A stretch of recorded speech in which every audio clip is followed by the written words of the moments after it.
Welcome to the debate. Our source material today offers a truly radical confrontation with anthropocentrism, pivoting around what it calls necrosemiotic ontology. This is the premise that biological processes, specifically infection, parasitism, and metabolic collapse, are the primary, most vital modes of signification. They effectively redefine communication itself. It's a seismic shift, really. It argues that microbial alterity isn't just some threat, but an active systemic force that's destabilizing our traditional anchors of, linguistic and cognitive stability. The text is basically suggesting that human grammar, identity, all of it, are dissolving under this biological influence. And that is precisely where our disagreement lies. The crucial question isn't if meaning changes, but what happens to the symbolic infrastructure we currently inhabit? Does this pathogenic framework truly mandate the functional collapse and permanent replacement of our grammar with biological vectors, a kind of pure pathogenic syntax? Today, I'll be arguing that yes, the collapse is functionally total, a biological overwrite. And I'm going to come at it from a different angle. I acknowledge the radical definition of meaning, absolutely, but I'll argue that symbolic systems persist. They aren't eliminated, but re-engineered. They become essential, though deeply compromised infrastructure. So the new metabolic forms of meaning actually require the scaffold of human language, however damaged it might be, to stabilize their transmission. The material is just so insistent on this trajectory of replacement. It makes the bold claim that the future of communication is explicitly infectious, not computational or mathematical. And what that means is that the representational capacity of human language, its core ability for abstraction, for continuity, is dissolving. We see this in the whole aesthetic of semiotic necrosis. When the text states, glyphs collapse, fantasy fails, it's declaring a formal dissolution. Meaning is no longer about representation, it is, and I'm quoting, residual joy in metabolic damage. The joy is in the successful infection, not the message. And the logic of the host body follows suit. The individual becomes merely a larval protocol of infection. The text explicitly states individual disintegration is therefore secondary. Your identity dissolving just doesn't matter anymore. The body is defined by characteristics and topologies rather than identity. What we're seeing is biological vandalism as an epistemic replacement. And, look at the function of the tongue eater, the glossivore, which is a crucial example here. The glossivore, for listeners less familiar, is a parasite that literally replaces the host fish's tongue. Its role isn't modulation, it's the substitution of linguistic organs. Glossophagy is direct, literal symbolic erasure. That's a powerful reading of the replacement mechanisms, I'll grant you. Yet I find your interpretation of the host's fate a bit too final. Even as the material describes this radical redefinition, its very articulation relies on a resilient persistence of sophisticated symbolic structures. To describe these processes, the material uses incredibly complex terminology: rhetoric, poetics, philosophical infrastructure. These aren't just remnants, they're the necessary tools to convey the findings. So this suggests these structures are being repurposed, acting as essential infrastructure, or, as the text itself puts it, rhetoric thus transforms into a host for alien replication. That's appropriation, not dissolution. But a host that's being consumed. Well, perhaps. But if the symbolic systems were truly discarded, the new pathogenic grammar would have no container.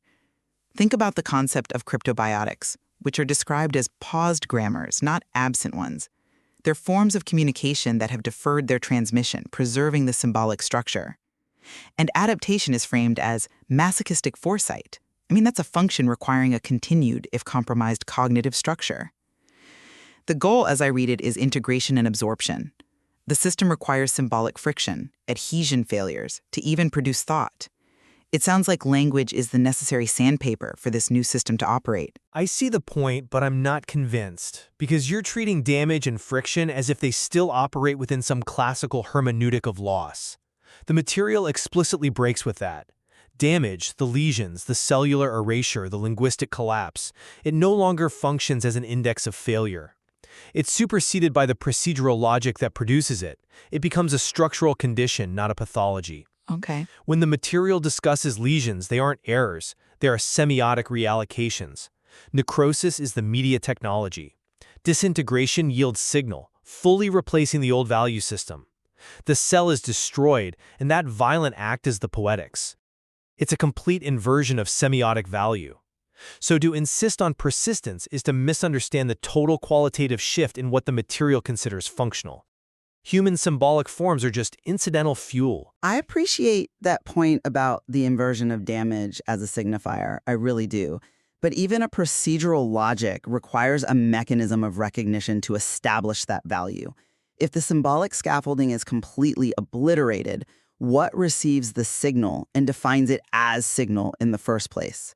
For the argument itself to be, as it says, parasitically legible, the structural edema, the vibration across 7 liquid processors, that has to be read by something. It is. It's read by the body. But the material also invokes the semiotic FEP, the free energy principle. By suggesting aesthetics minimizes entropy, the text is positioning symbolic intervention as a crucial stabilizing force, even if the components are microbial. If the symbolic framework just vanished, the system would collapse into unintelligible noise, not signal. The text discusses the coextensivity of restoration and silencing. The total collapse of one implies the collapse of the other. You silence the host language completely, you lose the very mechanism that defines the microbial signal as communication. The symbolic host has to remain. But the mechanism for reading isn't grammar, it's the body as an inscription surface. The legibility you're demanding is achieved through metabolic resonance. It's not symbolic abstraction, it's structural homology. The Tau inscriptions exceed human scale precisely because they are meant to be read by biological scale, not cognitive scale. The signal is the chemical cascade. When the host language is removed, the remaining biological structures, the fluid dynamics, the cellular destruction, they are themselves the new grammar. To demand a stable symbolic scaffolding is just clinging to the very anthropocentric structure the material proves is obsolete. That's a compelling theoretical maximum, I agree. But I think the text anchors us in deep evolutionary memory, which undermines that idea of a simple overwrite. Let's pivot to the role of specific biological agents, which I see as conceptual infrastructure, not just destruction. Okay. So consider the archaea. They're framed not as pathogens, but as embalmed celebrations and mnemonic residues. They write persistence into planetary metabolism. This suggests a deep evolutionary layer of memory and inscription that predates and therefore supports subsequent symbolic layering. It's a geological grammar. Mycelium, too, is presented as distributed intelligence, a structural metaphor that suggests recentering, not a pure absence of syntax. The intelligence is distributed, sure, but it's still intelligence. I see why you'd emphasize persistence there, but I'd argue that this deep memory is specifically utilized to destroy human systems, not support them. The text links the archaea directly to the elapidae mechanoplasm, snake venom. This analogy emphasizes venom becoming code, writing pain into neuronal transmission. This is encoding through destruction. It's a mechanism designed to generate profound somatic damages communication. But it's still using the neuronal transmission. Yes. But the intelligence is distributed precisely because the linguistic grammar and communication filters fail. It's the Actaeon allegory, the viewer consumed by his own dogs, a total collapse of conceptual feedback. The amoeba is described as poetic transport, carrying messages that cannot be fully abstracted. And why can't they? Because protozoan movement lacks symbolic displacement. The message is inseparable from the infection. It's movement and replication replacing abstraction and rhetoric. But calling it poetic transport shows that the human conceptual framework, poetics, is still required to assign narrative value to it. If it were pure metabolic narration, why use a symbolic label from the compromised archive? This takes us right to the fate of sovereignty and identity, which I think is the weakest point in the whole collapse argument. I completely disagree. The material is relentless in defining posthumanism here as parasitic softening, the systemic weakening of all our defenses. The host's subjectivity is explicitly called a competitive illusion. It's an evolutionary holdover. The new directive is to optimize genes, not the universe. We are simply events produced by microbial negotiation. And if identity truly persisted, the system wouldn't have produced the reference to the seamlessly silent extreme condition, that murine, pregnant, cosmically mute state. This is the silence produced by an oversaturation of grammar. The pathogenic syntax is so loud that the human voice it's fundamentally muted. I'm sorry, I just don't buy that oversaturation eliminates the need for human syntax as a container, especially when you consider the operational ethics the material outlines. Even within the exposed pornographic body, the system requires recursive consent to maintain a viable ethics. Consent implies negotiation, which demands a persistent, if minimized, subjectivity capable of indexing the self that is consenting. If there is no subject, there can be no negotiation. Most tellingly, telepathy is described as reflecting pronouns. This suggests that linguistic dixes, the ability to say I, you, they, emerges from microbial quorum sensing.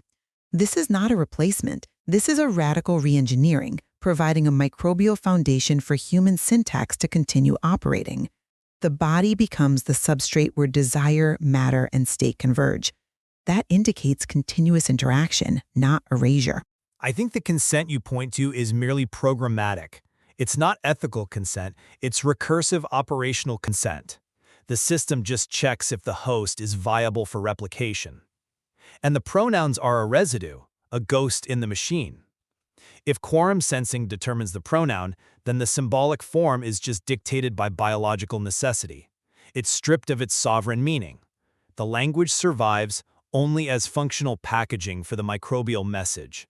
So, to summarize my position, the source material presents a clear, decisive shift where pathology is communication. The infection marks the absolute boundaries of this necrosemiotic ontology, forcing the collapse of classical grammar. Cognition becomes structural vandalism. Semantic integrity is abandoned for a communicable pathogen signal. And editing is reduced to a glitchy yet transmissible mutation. The host language is discarded once the viral instructions are internalized. And my conclusion remains that the material describes not total dissolution, but metabolic assimilation. Symbolic systems, while profoundly compromised, are not eliminated. Rhetoric persists as a host for alien replication, and identity, however fragile, is necessary for the system's operational logic. The continued reliance on concepts like poetics and philosophical infrastructure confirms that the linguistic capacity is re-engineered. It serves an essential infrastructural role. It's the compromised ground upon which this new biological syntax has to operate.